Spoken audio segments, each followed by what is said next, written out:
Abra comigo a sua Bíblia em 1 Samuel, capítulo 13.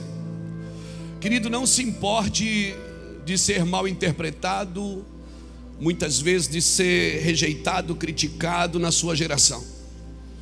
Não se importe com isso. Muitos dos profetas de Israel só foram amados depois de mortos.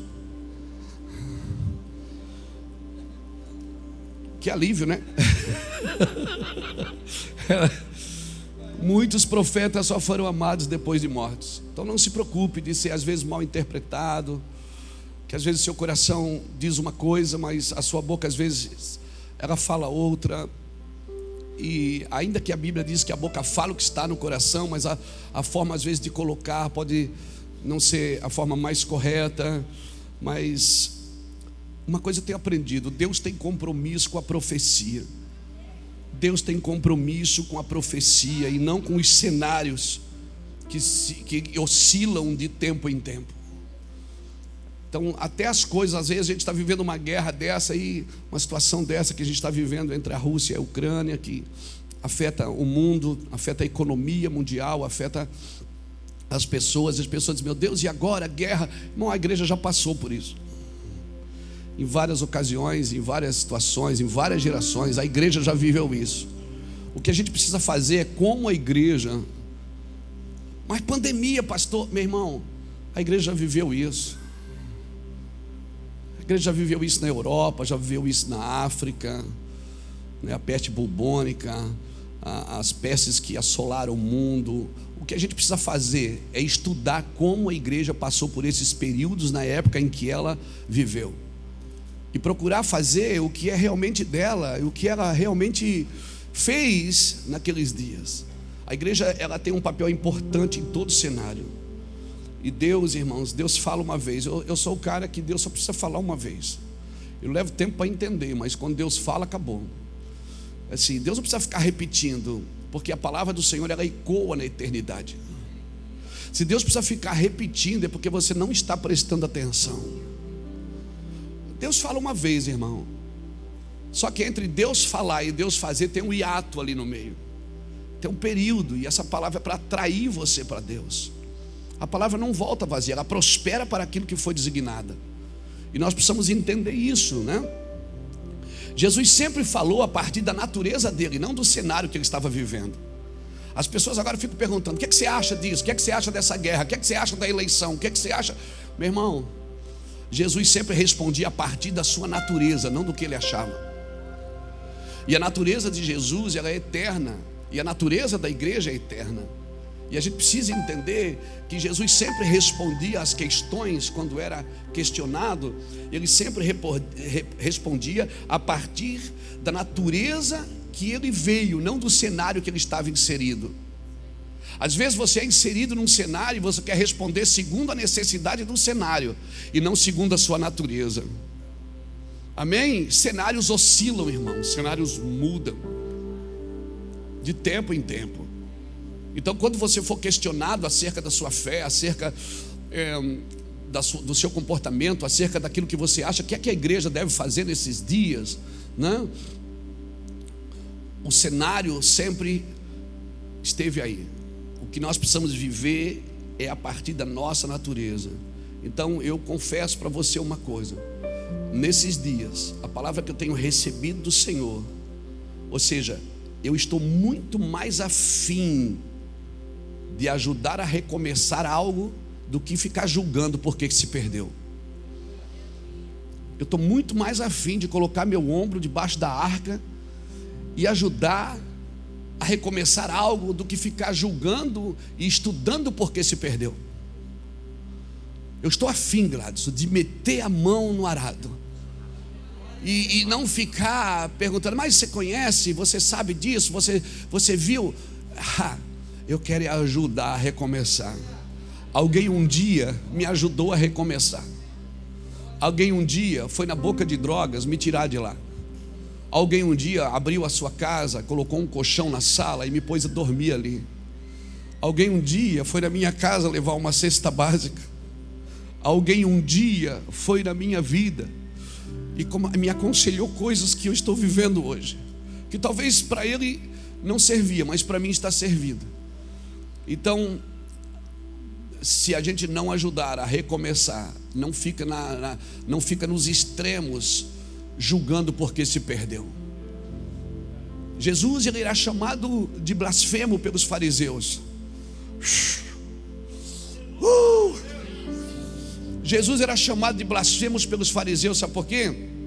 Porque quando Jesus chegou em Jerusalém, ele foi lá e condenou o templo e abençoou o prostíbulo.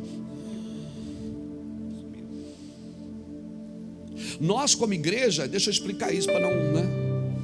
Para você achar que tem pecado que Deus perdoa. Não, não é assim, não é isso. Eu estou dizendo o seguinte: que Deus, que Jesus, a misericórdia de Jesus. Às vezes a igreja tem uma misericórdia diferente da misericórdia de Jesus. A igreja, ela tem expiação, ela consegue perdoar pecado de índole. Ou seja, tem pessoas cruéis, pessoas gananciosas, maliciosas, astutas, soberbas, egoístas, autossuficientes. Para essas pessoas a igreja tem expiação, mas para o imoral não.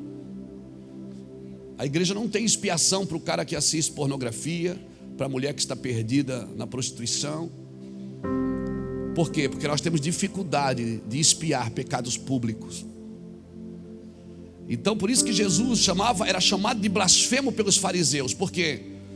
Porque o pecado dos fariseus não aparecia.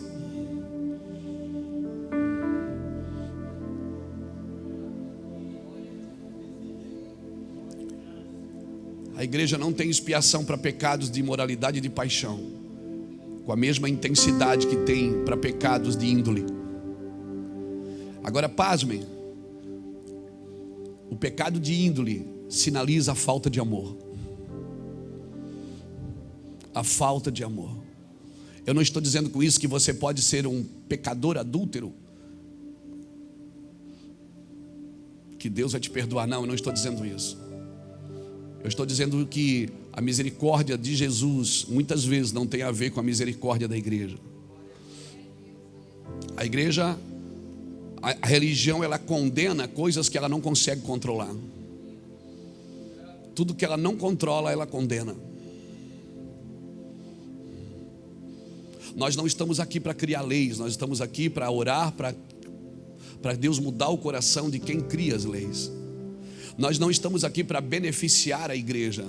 A igreja não precisa de ajuda externa, ela já tem um cabeça que é Cristo. Mas o final da igreja é glorioso. Da igreja. Então nós temos que separar a igreja do reino. Como assim, pastor? Porque Jesus tem uma igreja dentro da igreja. Às vezes as nossas denominações trabalham para si mesmo e não para o reino de Deus. E eu queria ser assim bem prático, porque Jesus, como inverteu, ele chegou em Jerusalém, parecia que Jesus batia na religião e perdoava os pecadores. É muito forte isso. O que você está dizendo, pastor? Irmão, eu estou dizendo que uma ofensa contra a virtude, ela conta menos para Jesus do que uma ofensa contra o amor.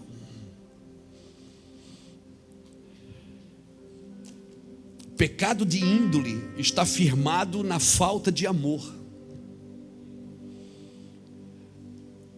Você estava... Canta uma música para a gente chorar, sei lá, fazer alguma coisa. Esses caras estão quietos. Falei para você ir embora no começo, lembra? Abra sua Bíblia comigo em 1 Samuel capítulo 13.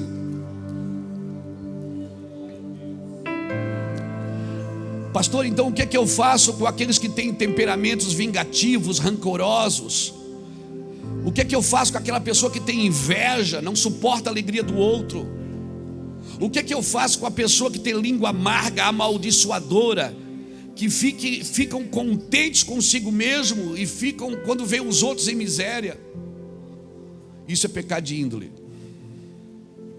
Isso é pecado de caráter.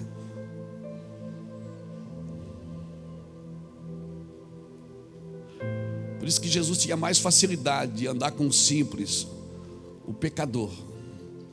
aquele que batia no peito e dizia: eu sou pecador. Jesus entrou na casa de um homem e não falou nada para ele. Jesus não disse: seu maldito, seu isso, seu ladrão. Não, Jesus só ficou ali. Ele passava, andava ao redor da mesa e dizia: Senhor, eu sou ladrão. Jesus dizia: tá legal, tudo bem, Zaqueu, eu sei que você é ladrão, fica tranquilo. Aí ele dizia: Senhor, eu roubei. O Senhor disse: tá bom, tá tudo certo, depois a gente conversa. Senhor, eu vou devolver 4 vezes mais do que eu roubei. Aí Jesus para e diz: hoje entrou salvação nessa casa. E tinha um monte de gente na porta dizendo assim: se ele fosse profeta, ele saberia que Zaqueu, esse cara é um miserável. E você acha que Jesus não sabia? Você acha que Jesus não sabia que você ia trocar ele por primeiro amor que aparecesse? Você acha que Jesus não sabia que você ia trocar ele por dinheiro? Ou você acha que Jesus não sabia que você ia deixar ele na esquina por uma noite de prazer? Mas mesmo assim eu me casei contigo, diz o Senhor. Mesmo assim eu gerei filhos com você. Mesmo assim eu te dei recurso, te dei sabedoria. Ou você acha que eu não vou terminar o que eu comecei? Você acha mesmo que Jesus perdeu o controle de tudo? Então pare de orar a Deus, controla.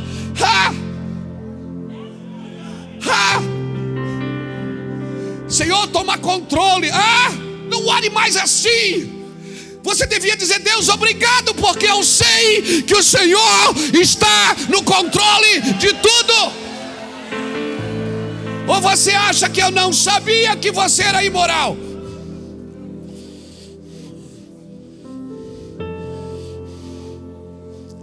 Você acha que eu não sabia que você me usaria, diz o Senhor. Mas mesmo assim eu te amei. Mesmo assim eu te chamei pelo nome. Mesmo assim eu te dei família, te dei riquezas, te dei honra e te dei glória. E tudo que eu espero é que você entregue tudo de volta e diga: por ti, você é a minha prioridade, você é tudo que eu tenho, Jesus. É tudo que ele espera ouvir de um pastor, de uma pastora, de um ministério. Alguém que tenha coragem de dizer: Senhor, bendize a minha alma ao Senhor e tudo que é em mim. Bendiga o seu santo nome. Meu Deus, alguém levante a mão e adore a Deus nesse lugar. Faz brilhar teu rosto sobre mim, Jesus. Ei, glória a teu nome, Rei. Ninguém me toca como você. Ninguém me vê como você me vê. Faz brilhar teu rosto sobre mim.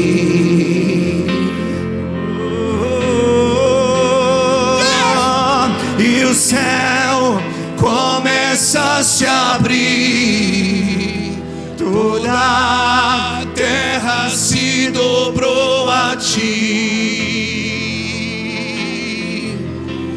Cristo, Rei dos Reis, veio nos buscar.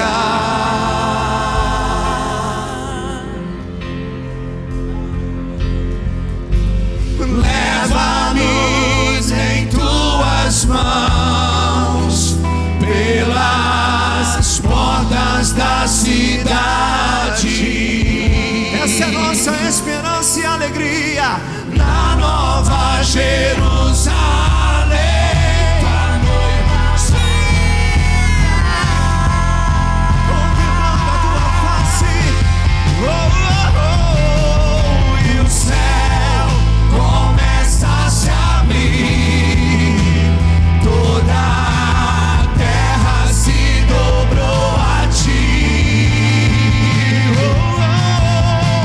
Cristo, Rei dos Reis, veio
vê como você me vê.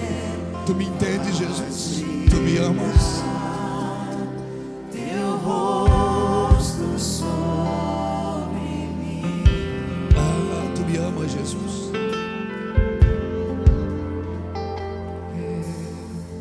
Ninguém me toca como você. Ninguém me vê como você me vê. Faz brilhar Teu rosto sobre mim. Pega a sua Bíblia, por favor, senão a gente não consegue falar hoje.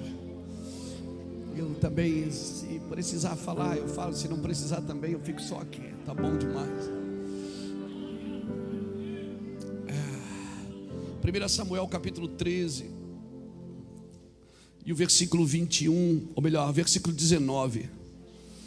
Em toda a terra de Israel não se achava nenhum ferreiro, porque os filisteus tinham dito para que os hebreus não façam espadas nem lança. Pelo que todo Israel tinha que descer aos filisteus a fim de amolar cada um a sua relha, a sua enxada, o seu machado e a sua foice. O custo era de 2/3 de siclo pelas relhas e enxadas, e de 1/3 de siclo para afiar machados e aguilhões. Assim, no dia da peleja, não se achou espada nem lança na mão de todo o povo que se estava com Saul e com Jonatas. Só Saul e seu filho Jonatas tinham. Ora, a guarnição dos filisteus tinha saído para o desfiladeiro de Micmas. Louvado seja Deus. Obrigado, Jesus, pela tua palavra. Eu comecei a escrever quinta-feira à noite. Eu sabia que ontem ia ser um dia intenso, então eu sabia que não ia ter muito tempo para escrever, para orar. Então, quinta-feira, fiquei até parte da madrugada lendo, escrevendo, e muito sugestivo, porque hoje foi o lançamento do livro do Jackson sobre isso, sobre aquilo que Deus estava ministrando no meu coração. O Senhor estava dizendo: não afie as suas espadas nos métodos. Nós vivemos numa geração que adora a Deus com muita intimidade. Nós nunca tivemos tantas músicas, tantas reuniões. Você pode ir domingo em qualquer igreja da sua cidade, todas elas estão cheias de gente. Mas eu vejo muita intimidade, mas pouca verdade. Eu não tenho que adorar o Senhor com intimidade, eu tenho que adorar com verdade. Os verdadeiros adoradores adoram em espírito e em verdade. É claro que a intimidade é uma coisa que você não consegue afastar. Um casamento sem intimidade é muito difícil dele permanecer. Pessoas podem morar juntas, comerem na mesa juntas, fazer as coisas juntas, mas se elas dormem separadas, elas não vão ter intimidade. E sem a intimidade você não gera nada junto. Você pode comer junto, você pode viver junto, você pode trabalhar junto, mas é a intimidade que faz aquilo que está em um colocar vida no outro. É por isso que o Senhor me diz: entra no teu quarto, fecha a tua porta, e o Senhor que está em secreto, Ele vai te abençoar. O Senhor está dizendo o seguinte: eu estou convidando você para a intimidade. E na intimidade é legal porque intimidade não tem plateia. Porque intimidade com plateia é pornografia.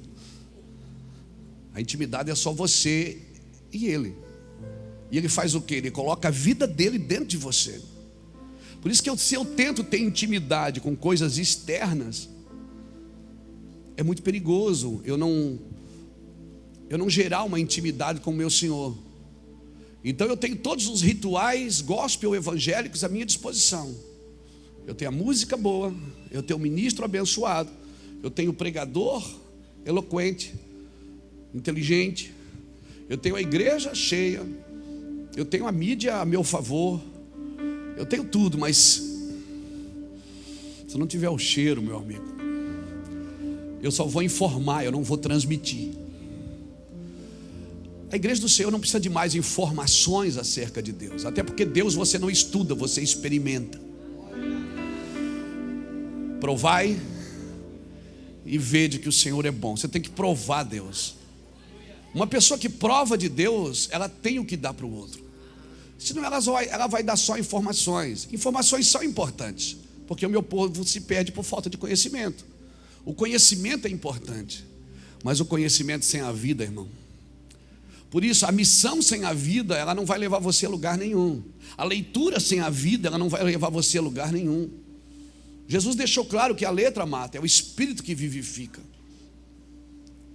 Então, quando eu estava lendo esse texto, que não havia ferreiro em Israel, e os filisteus tinham descoberto o segredo do ferro, do bronze, como derretê-lo, como afiá-lo, mas Israel não tinha. Ou seja, Israel tinha que sair do seu ambiente, atravessar a fronteira e na terra dos filisteus para afiar suas ferramentas. Irmão, e o que tem de crente afiando a sua ferramenta fora dos seus parâmetros de santidade, fora dos seus parâmetros de verdade, fora dos seus parâmetros, usando coisas externas para afiar suas espadas. Irmão, o dinheiro trabalha para mim, eu não trabalho para ele. A mídia trabalha para mim, eu não trabalho para ela. Você está me entendendo? O que Deus te deu para fazer tem que te tornar aquilo que você foi chamado para ser. Como nós sempre dissemos aqui, não é o que eu faço, é o que eu estou me tornando por aquilo que eu faço. Porque o que vai sobrar é o que eu me tornei, não o que eu tenho, nem o que eu faço. Já falamos disso aqui, de herança e legado. A herança é o que você deixa para os seus filhos. O legado é o que você deixa nos seus filhos. Então não adianta você deixar para se você não deixa em. E quando eu falo de filhos, não estou falando somente de filhos biológicos, eu falo de filhos. Filhos que comem na mesma mesa, filhos que se alimentam daquilo que você carrega. Então, os filisteus tiveram uma descoberta. Eles descobriram como trabalhar com ferro, como afiar o ferro. Não havia ferreiro em Israel. E se não tem ferreiro, irmão, não tem espada. E se não tem espada, não tem separação entre a alma e o espírito. Por isso nós temos muitos cultos na alma que não transformam a vida de ninguém. Vamos chorar? Vamos pular? Irmão, eu sou peteca. Pensa no cara pentecostal. Se Jesus não me derruba, eu me jogo. Ei, eu vou nos cultos que o irmão está orando pela unção, não precisa nem orar por mim, eu caio na hora, me jogo. Já fizeram até meme comigo esses dias. Eu sei quem foi. E eu sei quem foi. Estou orando, Jesus vai te pegar. Vou num culto da unção, a pessoa fica, eu quero ver se ele é bom mesmo me derrubar. Eu me jogo, não dou trabalho para ninguém. Então eu sou pentecostal. Agora, um movimento que não gera instrução. O Espírito do Senhor estava pairando sobre as águas, só esperando uma palavra para começar a criar. Ele não estava ali passeando, irmão. Quando Deus disse, haja, então ouve. Por quê? Porque o Espírito começou a criar. Todo movimento tem que gerar instrução. Todo avivamento tem que gerar instrução e fundamentos corretos. Amém? Então, talvez hoje nós precisamos mais dar forma a nossas ferramentas do que buscar mais ferramentas. Não adianta abrir a caixa de ferramentas se elas não estão afiadas. E aí, irmão, eu vou precisar. Não, mas o meu negócio é com Deus. Não, você vai precisar de um ferreiro. Você vai precisar de um ferreiro. Nós não podemos ter uma igreja cheia de gente vazia. Nós não podemos ter uma liderança cheia de métodos, porque Jesus também usava os métodos. Irmão, Jesus, quando entrou no barco de Pedro, o que é que ele disse? Afasta um pouquinho. Por quê? Ele entendia de equalizações. Ou equalização, né? Ele afastou o barco, por quê? Porque quando ele falava, reverberava na água, todo mundo estava na praia e ouvia. Então é um método. Jesus, antes de multiplicar os pães, ele disse, separa de 50 em 50, de 100 em 100. Ele usou um método. Mas você não pode colocar métodos na ação de Deus, irmão. A ação de Deus na vida de um homem, na vida de uma família, é sempre de dentro para fora. E como é que você dá forma às ferramentas? Como é que um ferreiro trabalha com uma ferramenta? Primeiro, fogo nela. Segundo, sopro nela, vento. Terceiro, martelo nela.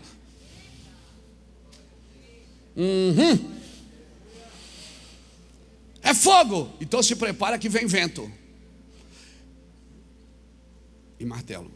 Porque o fogo ele vem para deformar tudo aquilo que estava formando você. O fogo veio para tirar, o fogo ele sempre vem para tirar a velha movimentação, para tirar você do velho hábito. Então o fogo começa a derreter, você vai perdendo, e vento e fogo, daqui a pouco vem o cara com martelo. E começa a dar forma. Por isso que a sua palavra é como um martelo que esmiuça a penha. Por isso, querido, mas o culto estava fogo, o que veio depois? Tem martelo nesse culto de fogo? Não, então não vai, só vai deformar, mas não vai formar de novo. Por isso que tem muita gente na igreja que saiu do mundo, mas ainda não entrou na promessa. Ele está deformado dentro da igreja, ele não sabe mais o que é verdade, em quem mais acreditar, ele está no meio do caminho. Deformou, recebeu fogo, mas quando veio o martelo ele se esquiva. Irmão, Deus tirou o povo do Egito, mas foi para entrar na promessa. O deserto era o preparativo disso. Mas teve um povo que morreu no deserto, mas já tinha sido salvo do Egito. Tem um povo que foi salvo do Egito e está morrendo na igreja. Morrendo na igreja, morrendo nas suas emoções, morrendo nas suas misérias espirituais, morrendo nas suas dificuldades, morrendo no seu caráter. Por quê, pastor? Porque ele não se submete ao processo completo, irmãos. Primeiro a erva, depois a espiga e por último o grão cheio na espiga. O reino dos céus é comparado a um homem, Marcos 4, 23 a 26. O reino dos céus é comparado a um homem que lança a semente na terra e vai dormir. Depois, quando ele acorda, não sabendo ele como, porque a terra por si mesma frutifica, primeiro a erva, depois a espiga e por último o grão cheio na espiga. Tudo que Deus for fazer na sua vida tem um processo. Nós já falamos aqui, vamos falar de novo. Leva tempo para Deus fazer de repente. O de repente de Deus leva tempo, tem um processo. Tem algo que nós precisamos. Então, fogo, vento e pancada. Quem está entendendo isso? Você está me entendendo? Fogo, vento e pancada. Agora, tem ferreiro aí? Porque quando você precisa afiar sua espada em território filisteu, meu amigo, é porque não tem mais vida aonde você vive. Como assim, pastor? Meu irmão, vou falar uma coisa. Quando eu vou no ministério, eu já rodei a terra aí, caçando avivamento. Tinha fogo lá, eu vou lá. Tem fogo lá, eu vou lá também. Eu já corri atrás aí, José. Eu já fui nas conferências, eu já estive com os melhores. Verdade, e eles oravam por mim 3 dias de lágrima. Mas eu não fui lá buscar fogo.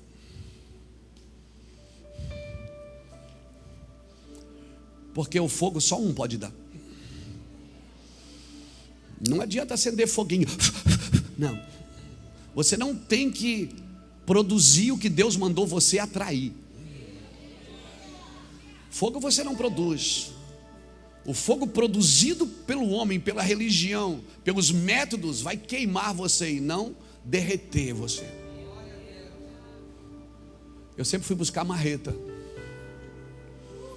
Eu digo, eu quero saber o que eles estão ouvindo. Eu quero essa unção para mim. A gente fala, né? Eu quero essa unção. Mas essa unção, ela tem um tratamento, irmão. Às vezes a pessoa diz assim, pastor, ora por mim, transfere essa unção. Eu quero te dar uma marreta para você levar para casa.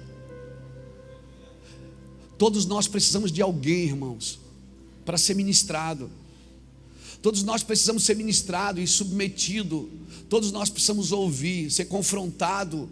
Todos nós, todo homem precisa de outro homem. O homem que falava com Deus face a face, chamado Moisés, não foi Moisés, não foi Deus que deu o conselho para ele, foi Jetro, o seu sogro. Todo homem precisa estar submisso a outro homem. Todo homem precisa estar ouvindo de outro homem. Agora, procure saber se a pessoa que você está recebendo, está ministrando sobre você, está com a mão sobre a sua cabeça. Procure saber se ele também é pastoreado, porque eu não posso cobrar uma coisa que eu não tenho. Eu não posso falar de uma coisa que eu não faço. Isso é hipocrisia. E a hipocrisia, irmão, ela é sustentada pela teoria sem prática. Toda teoria sem prática, ela favorece a hipocrisia, ela sustenta a hipocrisia. E a hipocrisia, mais cedo ou mais tarde, ela vai vir para fora. E nós vamos ter muita gente na igreja frustrada. Por quê? Porque a gente prometeu um resultado que não veio. A gente diz, Deus vai te abençoar. Quando Deus diz, vou não, eu vou dar pau, eu vou dar marreta aí. A gente diz, Deus vai te dar vitória. Deus diz, que vitória? Vai chegar por último. Mas eu vou treinar, eu vou preparar. Amém? Então a gente está prometendo muitas coisas que Deus não quer fazer agora. Tem coisas, irmãos, que depende só de Deus. Só Deus pode fazer. Eu não posso substituir uma revelação por um método. Aí a igreja, ela tem facilidade. Ela tem facilidade de mergulhar toda a sua doutrina. Olha quantas doutrinas já entraram na igreja. Quantas visões ou visagem. Quantas visagens já entraram na igreja. Você tem que botar isso na sua igreja. Se você não entrar, a sua igreja vai ficar para trás. Eu vi ministérios inteiros nessa cidade se perderem por causa de visões. Substituíram tudo que tinham por uma coisa nova, que ia dar crescimento. Irmão, crescimento é algo natural que acontece em gente sadia. Você não precisa dizer para o teu filho, cresce menino, você só precisa dar comida boa para ele e alimentá-lo, porque ele vai crescer. Crescer é algo natural. Por isso que o reino dos céus não é você quem faz crescer. Você pode fazer crescer a sua denominação, o reino não, porque o reino só cresce pelo rei. O rei, porque o reino não tem um pastor presidente. O reino tem um rei. E o reino dos céus é semelhante a um homem que lança a semente e faz o quê? Vai dormir. Quando ele acorda, não sabendo ele como. Ele não sabe como. Porque se você sabe como cresceu, já não é mais Deus quem fez crescer.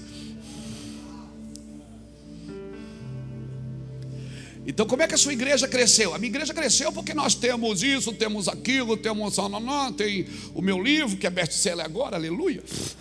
Tem o livro do Jaco, tem o livro do Juca, né? Fernando foi estudar em Dallas, o Lapa tem 2 faculdades, então nós crescemos por causa disso, né? Besteira, irmão. Se você conseguir explicar, né, Gladys? Como é que está crescendo? Meu irmão, eu não sei. Eu sei que eu era pobre e agora estou ficando rico. Eu sei que eu era feio e agora estou ficando bonito. Eu sei que eu era fraco e Deus mandou eu dizer que é para gritar forte. E eu comecei a gritar forte. Eu sei que eu não tinha nada, eu continuo não tendo nada, mas eu me sinto dono de tudo. Aleluia, alguém está me entendendo aqui? As pessoas perguntavam, quem te curou? Jesus dizia, ele dizia, eu não sei, eu sei que eu era cego e agora eu vejo. Mas quem foi? Eu não vi, eu estava cego.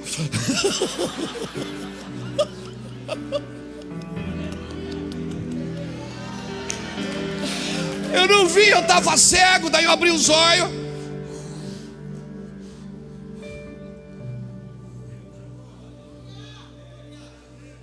Quando você Quer explicar? Venha que eu vou explicar para você como que faz a igreja crescer. Porque se é você que faz ela crescer, é você que tem que alimentá-la. Mas se você não atrapalhar Jesus, vai dormir. Deus dá os seus enquanto dorme. Atrapalha não, filho. Você tem muita ideia. Mas as minhas ideias são boas, eu sei, são boas mesmo. E certamente a igreja vai crescer com as suas ideias.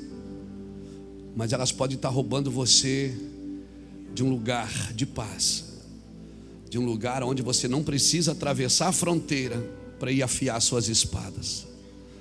Amém? Amém? Você está me entendendo? Não busque de fontes terrenas algo que precisa ser gerado no céu. A revelação não pode ser substituída por método. Não tem. Israel não tinha ferreiro. Homens que afiam a ferramenta de outros homens. Sabe qual é a característica de um ferreiro? É que ele não afia só a ferramenta dele. Ele afia a ferramenta de quem o procura.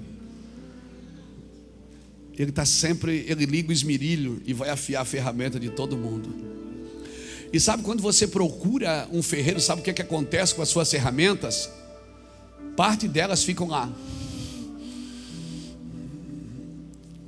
Porque ele vai afiando, vai fazendo a linha de corte. Então diga para quem está do seu lado, mas diga assim, bravo. Diga assim, não substitua a revelação pelos métodos.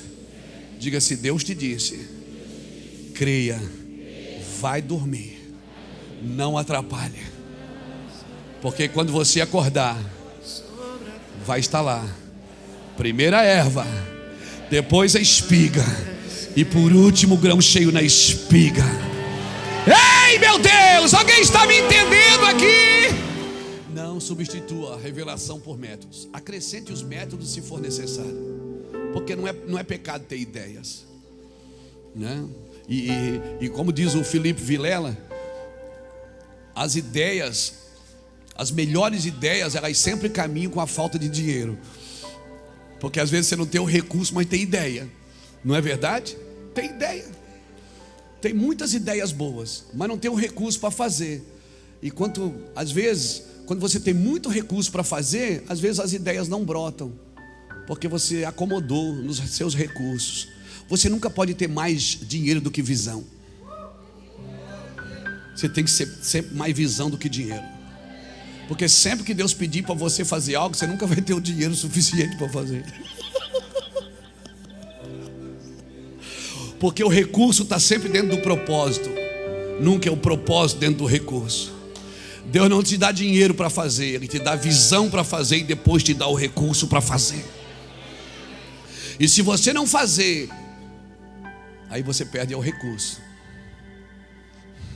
Mas a visão não, ela continua lá. E aí vem a frustração, porque você poderia ter feito e não fez.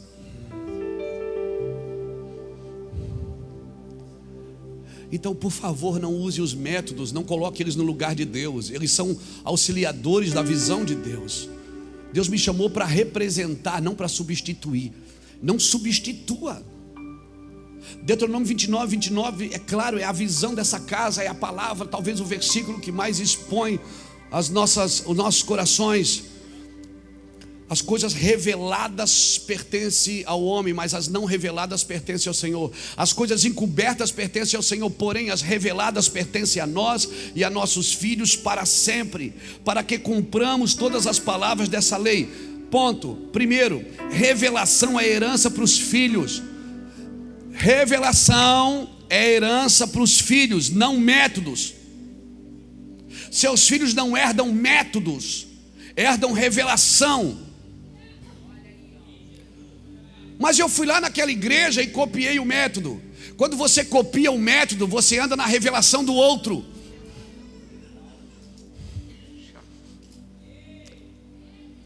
Deus tem um método próprio para a sua revelação. Então o que é que eu vim fazer aqui, pastor? Eu vim pegar um método? Não! Não, até porque a gente não tem.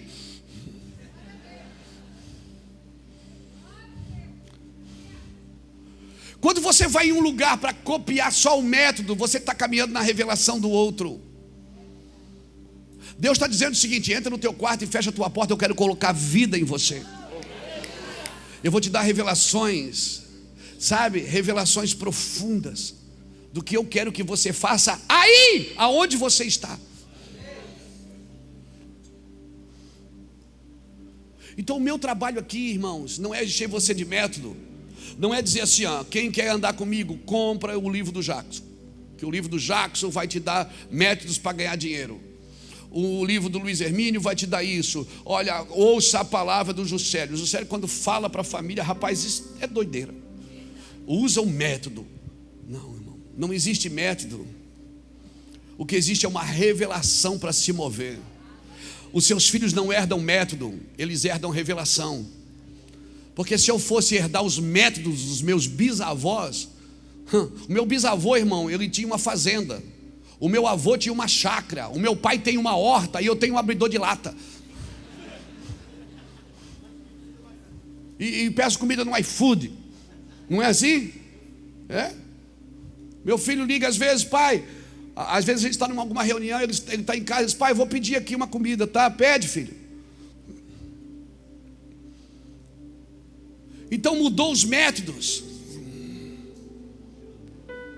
Mas o coração não pode mudar, irmãos. De uma geração para outra muda o método, mas o coração não. Por isso seus filhos, não adianta você trabalhar para deixar métodos para ele. Você tem que deixar um coração pulsante, com ímpeto de fazer algo sobrenatural para Deus. Amém, irmãos? Porque o método vai tornar você automático. E a revelação não. Quando mudar a estação, você vai mudar de roupa se você anda em revelação. Porque a estação mudou, você entendeu, tem que mudar de roupa. Mas Deus tem mudado as estações e a gente fica dizendo, não sei o que está acontecendo com a igreja. A estação está mudando, irmãos.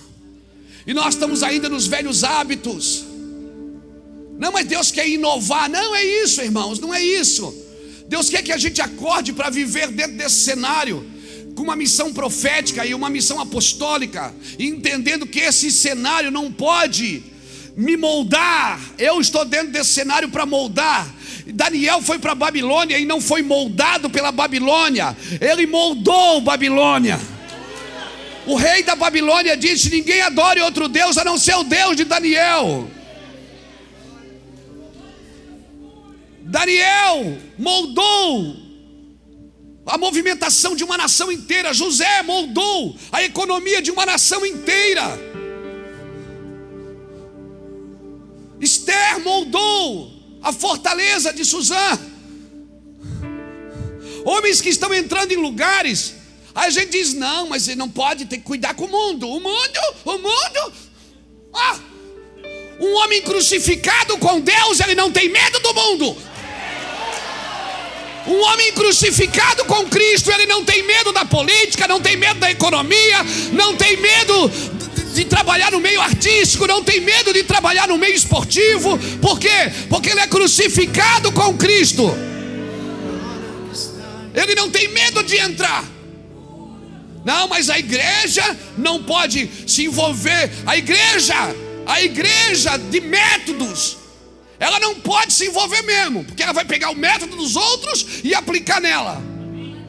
Ela vai pegar o que movimenta outros reinos e aplicar nela. Mas uma igreja que está crucificada com Cristo, ela pode entrar na casa de Zaqueu, ela pode entrar na casa de Pilatos, ela pode entrar na casa de Herodes, ela pode entrar na casa de Simão o leproso, ela pode entrar em qualquer casa do mundo, meu irmão.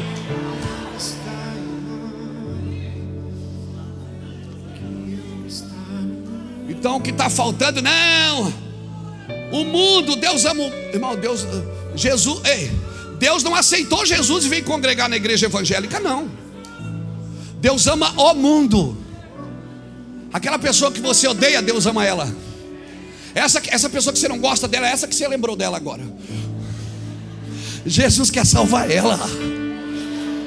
Jesus quer salvar ela. Jesus quer salvar ela, meu amigo. Você está me entendendo? E você fica cheio de dedos por causa do mundo. Aqui na igreja o mundo não entra. Irmão, o diabo vai no seu culto e assiste o culto.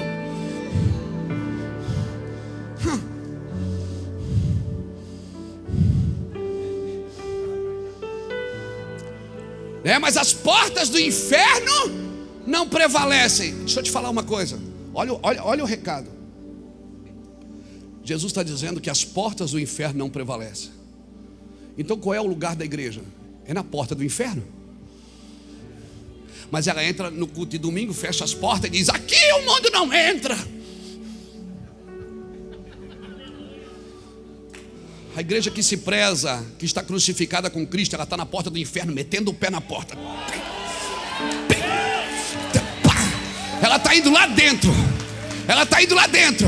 Ela está indo lá dentro do inferno. Não, mas eu sou crucificado com Cristo, eu sou ressuscitado. Jesus, depois de ressuscitou, sabe onde ele foi?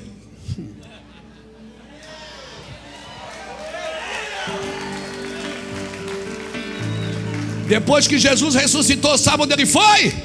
A Bíblia diz que ele desceu ao abismo e pregou aos espíritos em prisão. Sabe qual foi a primeira mensagem que Jesus pregou? Não pregou na igreja.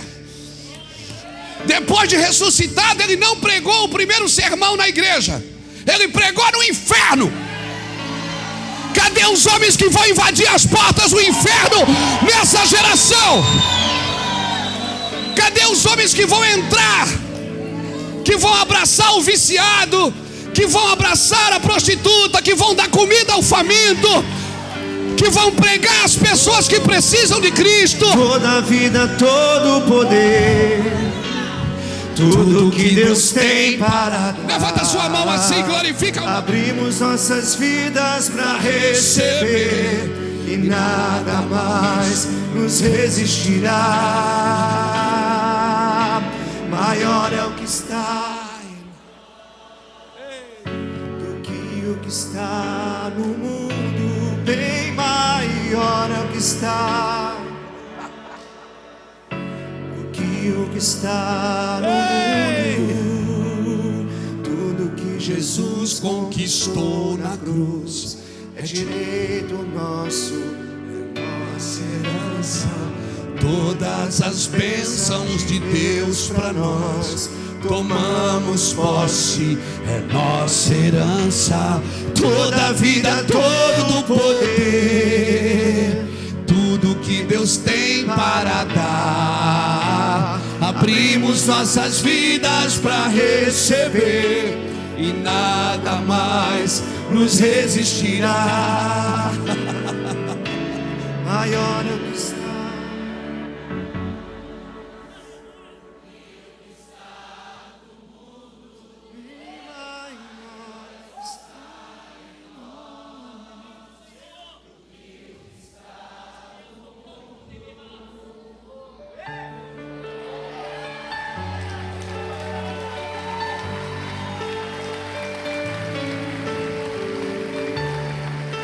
Ei, é por isso que ninguém naquele exército conseguia derrubar aquele filisteu. Porque como você vai derrubar um filisteu se você está afiando a espada na casa dele? Como você vai derrubar o gigante, Fernando, se você vai lá na casa dele afiar a espada? Vê um menino de fora com uma pedra, com 5 pedras e um estilingue, caça curta de conga, né? Boneuzinho da Nike. Chegou e disse: tá pegando aí? Aí todo mundo: não, gigante, gigante. Disse: ninguém vai fazer nada.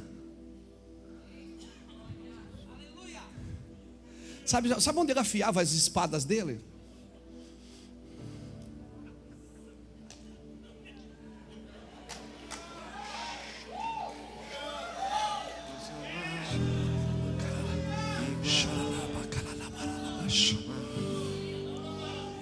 Quando você afia suas espadas na eternidade, você tem condição de entrar em qualquer cenário. Você entra em qualquer cenário, meu irmão. Ele disse: ninguém vai dar um pau nesse cara.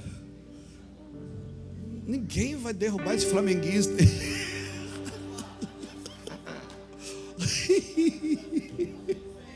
Estava indo bem, né? Estraguei. Sabe por quê? Porque ele não ia afiar as espadas ali. Ele estava de trás das malhadas.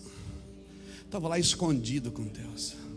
Ei, fica escondidinho. Na hora certa Deus vai te mostrar. Fica tranquilo. Fica tranquilo. E quando Deus te mostra, ninguém mais te esconde. Mas quando Deus te esconde, ninguém consegue te mostrar. Fica tranquilo, a hora que Deus te mostrar. Eu me lembro que eu corria atrás dos pregadores famosos do Brasil. Eu ia nas grandes conferências com minhas fitinhas cassete, meus DVD. Não era DVD, aqueles VHS, aquelas fitas. E eu ia nas conferências e dava, Marcelo. Eu sou pregador também, eu sou lá de Santa Catarina, né? Sou pastor de uma igreja lá. Um bando de ex-maconheiro aqui, mano. Tudo mal acabado, como disse o Jacques. Aqui nós era tudo mal acabado, né? Todo mundo assim, todo mundo era ex alguma coisa. Tem muito ex aqui, não tem? Tem. Não se revela, calma. E eu andava com minhas fitas atrás desses irmãos, meus cassetes, porque eu queria, e Deus, eu voltava para casa frustrado. Eles pegavam, ai que benção, e botavam em cima da mesa. Às vezes levantava e ia embora e deixava a minha fita ali. Eu voltava para casa dentro do carro, né? Dizendo, Deus não tem chamado para mim não. Deus disse, não é que eu não tenho chamado. É que se eu te mostrar agora, você não tem nada para dar. Deixa eu construir em você primeiro um celeiro. Come primeiro. Fica aqui comigo. Porque quando você for, você não vai se encantar com o método de ninguém. Você não vai se encantar com a condição de ninguém. Fique tranquilo. Então o meu recado para você nessa manhã, meu querido pastor, meu amigo, minha pastora, querida amiga.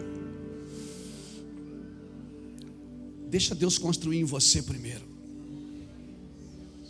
Deixa Deus construir. E pasmem, nós precisamos afiar o corte para ter precisão. E como é que se afia o corte para ter precisão? Tirando os excessos. Todo homem com excesso, Deus não pode usá-lo. Por quê? Porque ele tem que depender de Deus. Irmão, você não faz ideia. Eu dependo de Deus até para comprar uma roupa, um carro. Carro mesmo eu nunca comprei, né? Mas às vezes até para me vestir para vir para o culto. Eu digo, é papo de criança, mas é verdade. Pastor, para com isso. O seu relacionamento você leva até onde você quer. Porque como eu me arrumo para ir assim, ele assim se arruma para mim, a gente sempre pergunta, tá bom? O que você acha? Tá muito gata, diminui um pouco. Aprecie com moderação. Aí eu olho para ela e ela diz, tá muito garotinho. Tu é pastor, pensa bem. Aí eu tiro aquela roupa, né? Tem umas calças que a gente veste a vácuo. Aí eu visto a minha calça a vácuo, né? Ando todo espremidinho assim. Ela olha, essa amor está muito apertada. Meu Deus. Aí ela fala, porque eu não me arrumo para outra pessoa, eu me arrumo para ela. Então ela olha para mim e diz, está legal. Não, às vezes é a roupa que diz, está muito velho, ficou muito velho. Por quê? Por que eu estou falando isso? Porque parece ser coisa simples, mas se você não for nos detalhes, os detalhes, a intimidade e a verdade estão nos detalhes, irmãos. Então, como é que se afia o corte? Se afia o corte para ter precisão no corte. E como é que se afia o corte? Tirando os excessos. Porque os excessos roubam a precisão. Levanta a sua mão, deixa eu profetizar. Diga comigo, os excessos roubam a precisão. Todo excesso rouba a precisão. Então, toda pessoa que vive de excesso, e assim, nós vivemos uma geração hoje, irmãos, que é uma geração, a nossa geração é uma geração com a alma muito ferida. Acabamos de sair de uma pandemia, ainda estamos saindo, de 2 anos, de 1 ano, bem dizer, trancado em casa. Então tudo que era de ruim que estava dentro de casa veio para fora, irmão. É ou não é? Quem já disse assim, eu nunca briguei com a minha esposa, agora o pau pegou. Não levanta a mão não se expõe. Por quê? Você ia trabalhar, voltava, tudo bem, tudo legal, tudo feliz. Agora está dia e noite junto ali. Ela quer ver uma coisa, você quer ver outra. E o negócio ela quer ligar o ar, você quer desligar. Foi tratadinho, bebê? Foi. Porque não tem melhor tratamento do que o relacionamento. E o relacionamento com Deus também. Então não romancie o relacionamento com Deus. Ele vai te tratar. Ele diz, Luiz, você é meu amigo, mas quando eu estou tratando de você, eu sou o Senhor, você não. O Senhor aqui sou eu. Eu amo meus filhos. Amo, brincamos, eu e Samuel brincamos de lutinha e tal, eu bato também. Mas quando é para obedecer, eu não sou seu amigo. Eu sou seu Senhor. E com Jesus é a mesma coisa, não romancia. Deus é bom, Deus é meu amigo, pô, trilegal. Não, Ele é meu Senhor. Ele é meu amigo. Mas quando Ele está me curando, me tratando, Ele é meu Senhor. Então, como é que o ferreiro, pega isso, que eu estudei, eu fui atrás do ferreiro. Jefferson é tremendo. Como é que o ferreiro sabe lá para que o instrumento ficou bem afiado? Pelo ouvido, pelo tom. É pelo ouvido, ele vai batendo até alcançar o tom. Ele vai batendo até alcançar o tom, e quando ele alcança o tom, está afiado. Então a espada é afiada pelos... A fé vem pelo...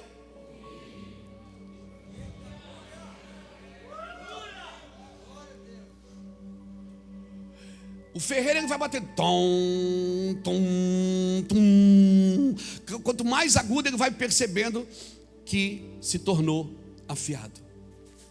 Então não tem como Deus te afiar se não for pelo ouvido. Mas eu leio. Eu também. Mas eu preciso ouvir. Por isso eu preciso de alguém falando. Por isso eu preciso ser ministrado por alguém. Porque eu preciso afiar o que eu carrego. E assim é que Deus afia as nossas espadas pelo tom da sua voz. Deuteronômio 6, versículo 4. Ouve, Israel, o Senhor. Ele é o único Deus. Ponto final. Tudo que Deus vai fazer na sua vida, Ele vai afiar o corte, irmão. Ele vai afiar o tom. Então, por favor, não compre revelação.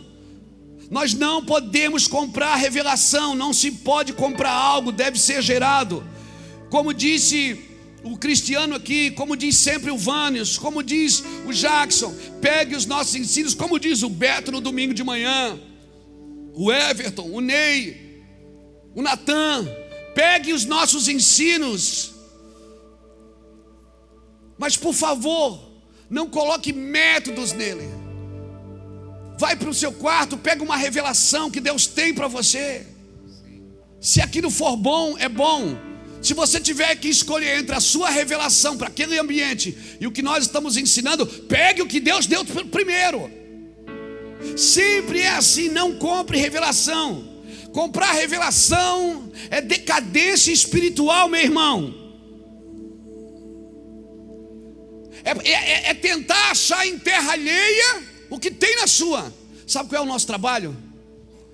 É ir na sua terra e ajudar você a descobrir o que você já tem. Porque tudo que você vai ser, vai ter e vai fazer já está com você. Está tudo aí dentro. O Espírito soprou em você o Espírito. Tudo que é de Deus já está com você. Agora você precisa de alguém para ajudar a afiar esse corte. Amém? Amém, irmãos? O nosso trabalho não é ir lá aplicar uma visão, te dar uma placa do Mevan, te dar o estatuto do Mevan, beija aqui no meu anel e eu vou ser seu apóstolo. Não! Não, é ajudar você a descobrir, porque se Deus te plantou lá, meu irmão, tem uma pérola que você não encontrou ainda. Não, eu já encontrei, pastor. Então garimpa mais, porque se você achou uma pérola na superfície, o que você não pode encontrar se você cavar um pouquinho mais, está lá, irmão. Eu sempre acreditei no avivamento nativo. A gente sempre importou muita coisa. A gente sempre importou visão. A gente sempre foi no vizinho buscar uma visão. Essa nação está encharcada de visões externas. Essa nação está encharcada de visões externas. A gente não pode ver uma igreja cheia que a gente vai lá para, vamos lá ver essa visão, vamos trazer para nós. Não, Deus tem uma visão para você. Tem uma visão para você. Mas eu estou aqui a 10 quilômetros, não importa, você pode estar aqui a 10 quilômetros em Balneário Camboriú. Deus tem uma visão para Balneário Camboriú. Nós podemos contribuir com aquilo que você carrega, mas você tem uma visão, Adriano. Deus te deu uma visão. Não, mas eu não estou vendo. Então nós vamos te ajudar, vamos passar colírio em você, vamos te ajudar, vamos cuspir nos seus olhos. Mas Deus tem algo para você que você ainda não experimentou. Algo que é seu, que tem a sua cara, tem o seu jeitinho, tem o seu vocabulário. Amém, irmãos? Amém, irmãos? Está aí, tem o seu jeito. Jesus precisava alimentar uma multidão. Alguém deu uma ideia brilhante. Vamos despedir a multidão para que compre o que comer. Jesus disse: não, vamos dar nós para comer. Ele disse: mas nem 200 denários é capaz de alimentar. Olha só as saídas. Aí alguém disse: tem um menino aqui que tem 5 pães e 2 peixes. Mas ele já dá o resultado. Ele disse: o que seria isso para tantas pessoas? Tinha um menino que entregou o que tinha para alimentar uma geração, uma multidão. Então, irmão, decadência espiritual é procurar em terra alheia o que deveria ter na nossa. Não tinha homens em Israel com habilidade para trabalhar com ferro. Não tinha homem em Israel que dessem forma às ferramentas, a prata, ao ferro, ao bronze, ao ouro. Irmão, nós precisamos de ferreiros na igreja. Agora, pasmem, a palavra ferreiro no original da sua palavra no hebraico, ela quer dizer sharash, que quer dizer hábil na destruição.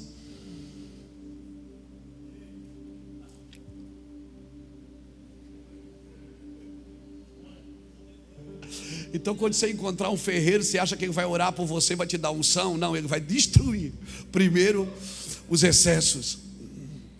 Ele vai passar na sua vida e vai tirar os excessos que estão roubando o seu corte e por consequência roubando a sua precisão.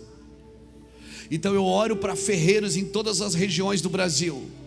Eu oro para que Deus levante homens e mulheres com esmerilho na mão, irmão, para ajudar a tirar os excessos da igreja. Irmão, a igreja tem vivido muitos excessos. Muitos excessos. Tem roubado a precisão e o corte dela. A igreja ficou muito inteligente, ela está muito inteligente. Ela aprendeu, ela começou a comer da árvore da vida, ela esqueceu de comer da árvore, ou melhor, ela começou a comer da árvore do bem e do mal, e ela não come mais da árvore da vida. Ela sabe tudo, ela tem todas as respostas, mas ela perdeu a vida, o dom de Deus, a vida de amor. Irmão, ferreiro é sharash, lapidador, talhador, hábil na destruição, soldado que lapida, é isso que quer dizer. É um cara hábil na destruição, é um soldado que lapida, que ele vai tirar os excessos. Lapidar é tirar excesso. Israel, irmãos, ele pagava para ter ferramentas afiadas, e isso acontece na igreja até hoje.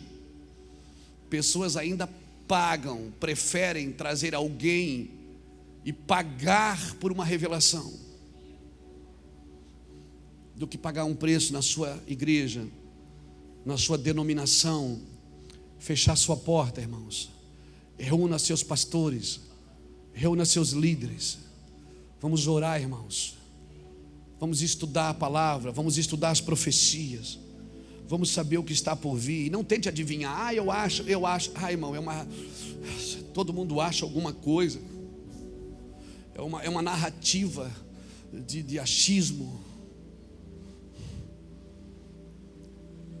Vamos estudar o que Deus está por fazer, para a gente não perder isso, para a gente não ficar de fora. Vamos pedir ao Senhor, irmão. Irmão, e sabe o que me impressiona aqui em Israel? Que tinha enxada, tinha machado, tinha a relha do arado, tinha foice, mas espada não tinha, só tinha 2 espadas. Eu não quero ser um ministério que só o pastor presidente tem a espada. Eu não quero ser um ministério que só o filho do pastor presidente tem a enxada, a espada. A espada, irmãos, se tiver ferreiro vai ter mais espada. Se tiver treinadores vai ter mais espada. Se tiver gente que afia vai ter mais espada. Amém? Vai ter machado? Vai ter enxada? Vai. Tem gente que trabalha mais com a terra. Ok, vamos trabalhar. Vai ter enxada, vai ter foice, vai ter tudo. Mas espada não pode faltar, irmão. Nós precisamos ter espadas. Nós precisamos ter espadas. E sabe o que derrubou o gigante? Não foi nenhum instrumento que foi afiado na casa dos filisteus. Foi ajuntado aonde? Foi junto nas águas. As pedrinhas. Sabe o que Davi está me ensinando aqui? Sabe o que eu entendi aqui? Que assim, se eu quero orar contra a corrupção, eu não posso usar o dinheiro da corrupção. Se eu quero ajudar o meu governo, a minha prefeitura, o meu governo estadual, minha prefeitura municipal, eu não posso usar o dinheiro dela para fazer as minhas coisas. Então quem tem que pagar a marcha para Jesus é a igreja, não é a prefeitura. Senão eu não tenho legalidade para lutar contra a corrupção. Porque se é a corrupção que paga a minha dívida, eu não tenho legalidade para entrar. Sabe o que Davi fez? Eu vou juntar pedra aqui, porque aqui eu sei quem fez esse rio. Eu sei quem criou isso. Hoje tu vai, gigante. Ele não usou nenhuma ferramenta.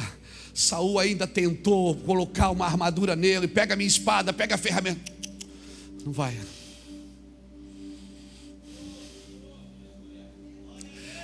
Irmão, ferramenta de rei desviado não cabe em gente que está comendo do céu. Não cabe. Ele foi no rio, pegou as pedrinhas, e o cara olhou e disse: pedra?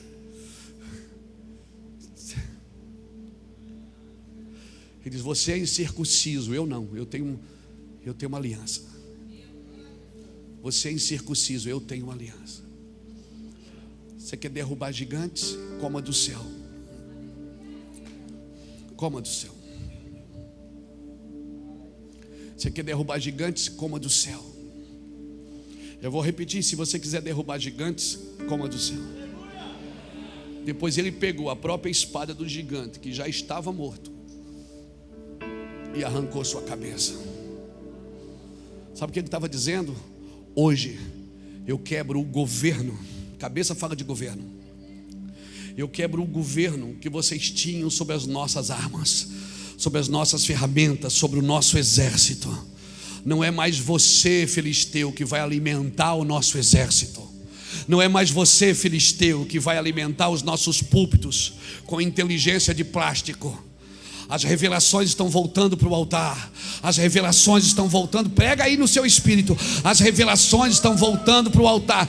Deus está levantando uma comissão de homens e mulheres que vão comer do céu, que vão beber do ribeiro, amém? Que vão comer na mão de Deus. Só tem legalidade para destronar qualquer coisa desta terra quem estiver comendo do céu. A terra não pode curar a terra, somente o céu pode curar a terra.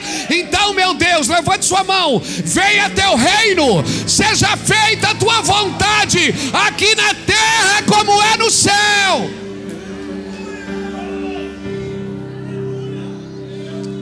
Pega essa palavra no seu espírito, irmãos. Ímpio não pode afiar a ferramenta de ungido.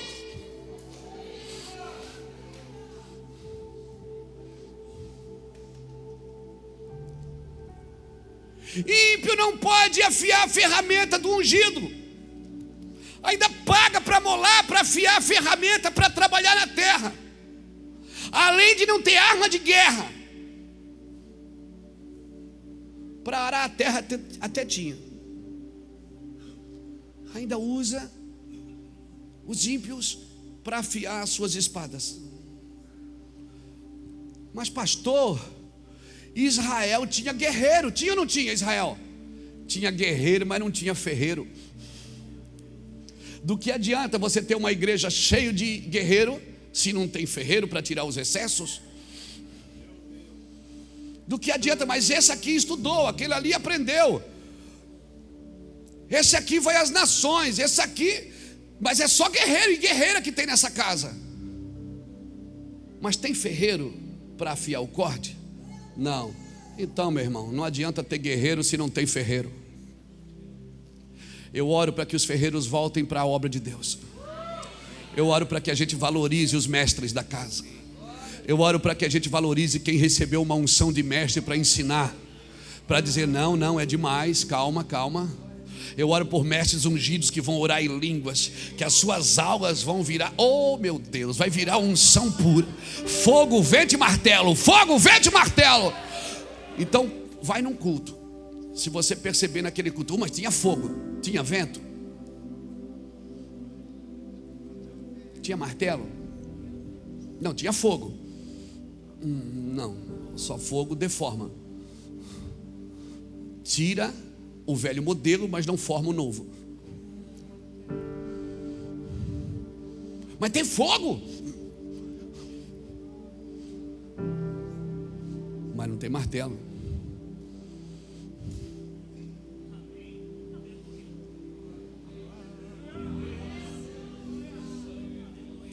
E nós precisamos falar o que é óbvio para esses irmãos e para essas irmãs. Dizer para ele: você vai ganhar nações para Jesus. Você vai fazer coisas sobrenaturais. Você vai se tornar um homem milionário na terra. Mas deixa eu afiar um pouquinho mais. Não sai cortando agora. Não sai cortando agora. Vai deformar, você não vai ser preciso. Não, mas eu sou. Não, você tem que ser especialista.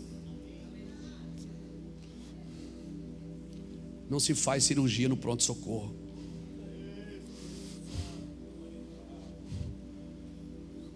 Não se faz cirurgia no pronto-socorro. Todo clínico geral precisa ter uma especialidade. E nós temos 5 especialidades. Chamei uns para apóstolos, outros para profetas, outros para evangelistas, para pastores e mestres. Para o quê? Para o aperfeiçoamento dos santos e para o desempenho do ministério. Não desempenhe o ministério sem o aperfeiçoamento dos santos. Por isso que tem muita gente com espada cega na mão. Está dando tétano quando corta, porque não separa a alma do espírito. Alma e espírito caminham juntas.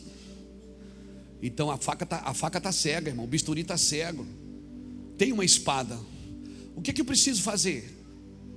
Chama um ferreiro para te ajudar. E não tenha vergonha, porque quanto mais afiado você tiver, você vai virar um ninja, irmão. Aleluia. Vai virar um ninja. Vai cortar na ida e vai cortar na volta. E vai separar a alma do espírito. Vai discernir o que é espiritual e o que é emotivo. Vai discernir o que é carne e o que é osso.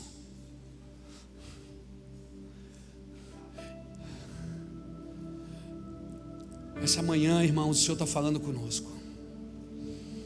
Do que adianta ter guerreiros com espadas cegas. E para que eu tenho que afiar? Eu já vou terminar. Para que eu tenho que afiar?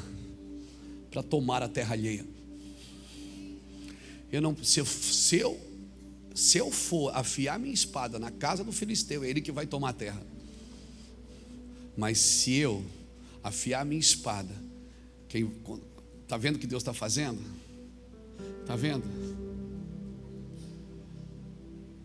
O que Deus está fazendo com a igreja é lindo. A igreja hoje, irmão, semana passada eu fui pregar num vestiário de um time de futebol aqui da cidade. Levei meus livros para dar para os meninos. Profetizei. E eu disse, eu sei que no outro time também deve ter alguém orando. Então eu não quero orar contra aquela pessoa que está orando lá no outro vestiário que vocês vão jogar amanhã. Eles ficaram me olhando. Eu não vim aqui orar para vocês vencerem o jogo. Eu vim aqui orar para vocês se tornarem homens melhores. Porque vencer ou perder, Eclesiastes capítulo 9, não é dos ligeiros o prêmio, nem dos guerreiros a vitória, nem tão pouco dos sábios o pão, nem dos instruídos o favor.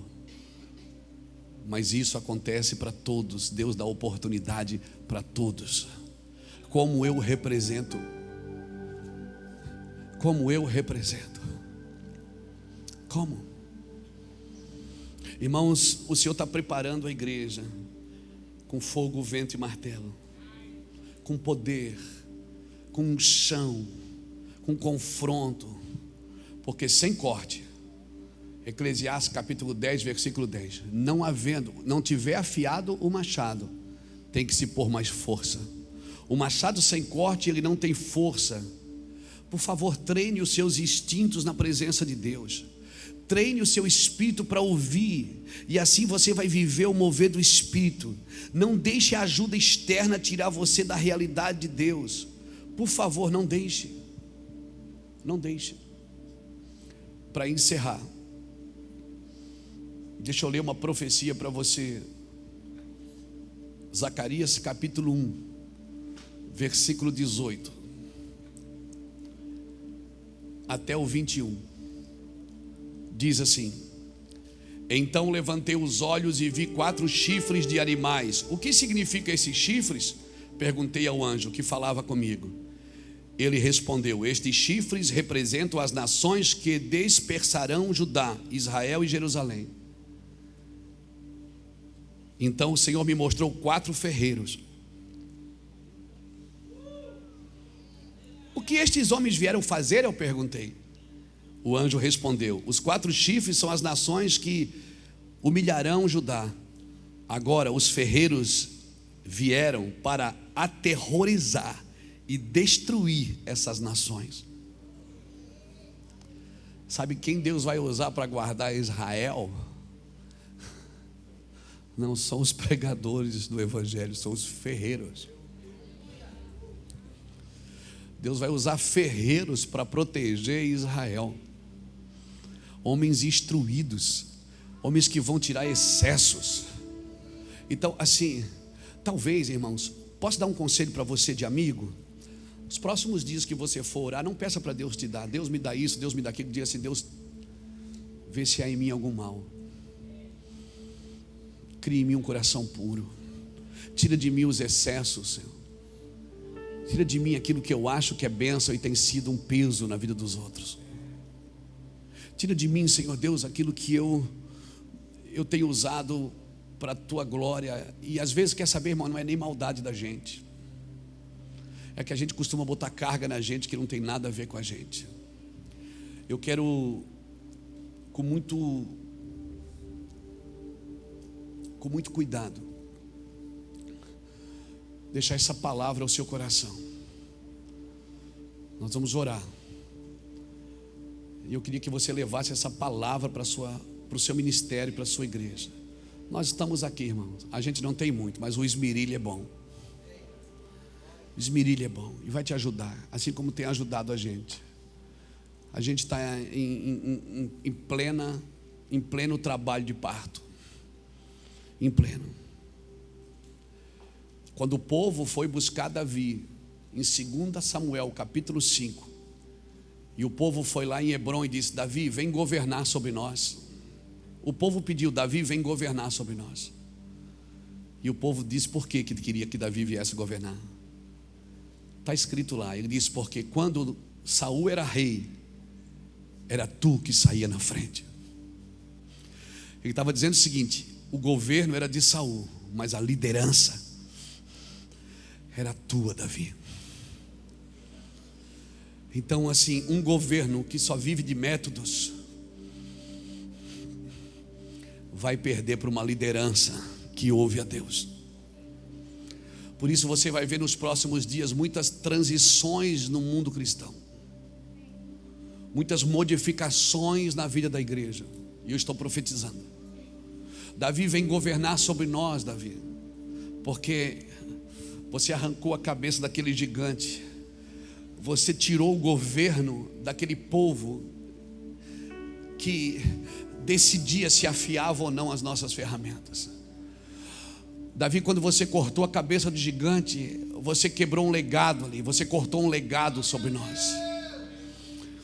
Davi, vem reinar sobre nós. Sabe, você não precisa correr atrás das posições, elas vão correr para você. Sabe, você que ouve a Deus, que afia suas espadas no céu, você que vai para a intimidade, pega a presença de Deus, entra na presença de Deus, você que afia suas espadas na eternidade, não precisa correr atrás de posição, as posições vão correr atrás de você. Davi está lá de boa, a unção estava nele, mas o cajado ainda não estava na mão, nem o cetro estava na mão. O povo foi lá e disse: Davi, vem reinar sobre nós, porque quando Saul era rei, era tu que ia na frente da batalha. Ei, Deus não está atrás dos reis, Ele está procurando quem está disposto a ir na frente das batalhas. Mas sua espada não pode ser cega, seus interesses não podem ser pessoais, e você muito menos pode afiar as suas espadas em território inimigo.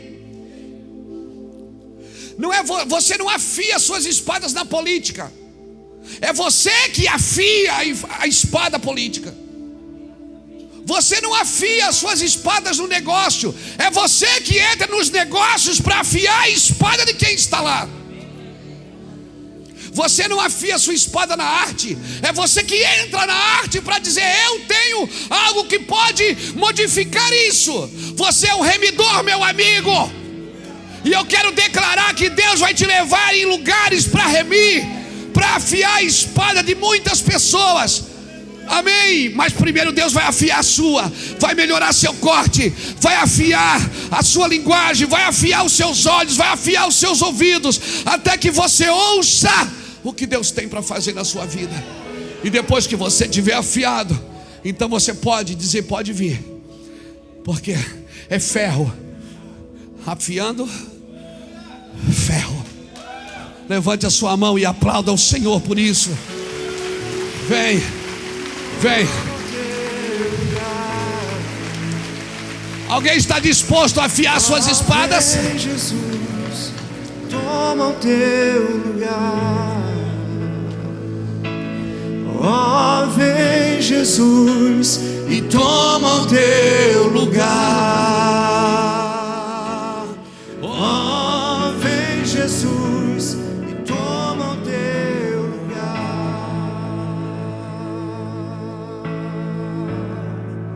Te clamamos, Senhor. Jesus, te entronizamos e declaramos que és rei, que és rei.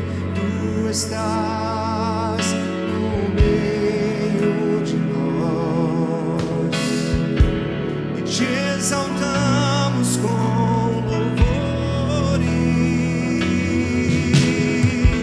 A ti fazemos um trono de louvores. A ti fazemos um trono de louvores. A ti fazemos um trono de louvores. Oh, vem, Jesus, e toma o teu lugar. A ti fazemos um trono de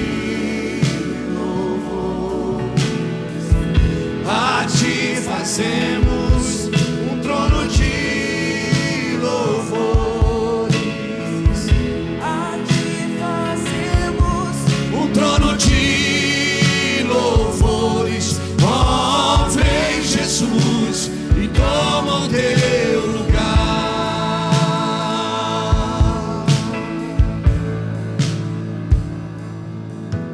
Não substitua a revelação pelos métodos. Não substitua. A igreja está entrando num novo tempo, num novo período, num novo lugar. E ela está voltando para um lugar de revelações profundas, irmãos, profundas. Os excessos vão cair por terra. Tudo aquilo que a gente colocou no lugar de Jesus, tudo aquilo que a gente disse, eu tenho a força, não faz da sua carne o seu braço forte, mas confia no Senhor. Maldito é esse homem que faz da sua carne o seu braço forte, mas bendito é o homem que confia no Senhor. Eu quero declarar um tempo de revelações tão profundas, tão profundas. Deus vai te dar ideias na tua cidade, ideias que ninguém nunca viu, ninguém nunca falou, ninguém nunca disse. Mas por favor, quando isso chegar na sua mesa, deixe acessível para todos. Não faça delas o seu Deus, porque se você entrega, virão outras, e virão outras, e virão outras, e virão outras. Eu quero declarar para vocês, como disse o Jackson aqui, os nossos materiais são para ajudar na revelação que você tem. Nós não estamos aqui para ajudar e ensinar você a ganhar dinheiro. Nós estamos aqui para ajudar você a não ser ganho por ele, a não se perder por causa dele. Nós não estamos aqui a te ajudar. A fama virá, o recurso virá, talvez não para todos, mas virá para alguns. Mas Deus só tem um motivo para te dar isso: para você ser voz para quem não tem, para você ser provisão para quem não tem. Existe uma unção, irmãos, que está sendo despejada na igreja nesses dias. E eu não estou aqui com chavões evangélicos, não. Existe gente que está entendendo, gente que está pegando aquela revelação e está levando para o seu quarto, está anotando o que Deus está dizendo, está guardando o seu coração da ganância, da soberba, da prepotência, do individualismo. Gente que resolveu coletivizar, gente que resolveu pluralizar, gente que entendeu: se Deus me deu um pouco mais, eu vou ajudar para quem Deus deu um pouco menos.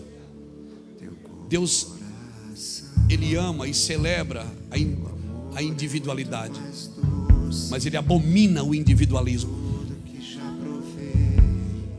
A individualidade é linda porque Deus deu para você, e é lindo, é seu, é algo que ninguém pode tirar de você. Mas o seu objetivo é chamar a turma, sentar na mesa, ou no chão, ou sei lá, e dizer: olha, vamos fazer isso, vamos botar na mesa. Eu quero declarar, em nome do Senhor Jesus, aumente o tamanho da mesa, irmãos, porque vai correr para vocês. Aumente o tamanho da mesa, porque Deus está trazendo muita gente para sentar na sua mesa. Aumente o tamanho da mesa, aumenta o tamanho da generosidade, aumente o tamanho do seu coração, porque as coisas vão acontecer. Eu quero declarar isso.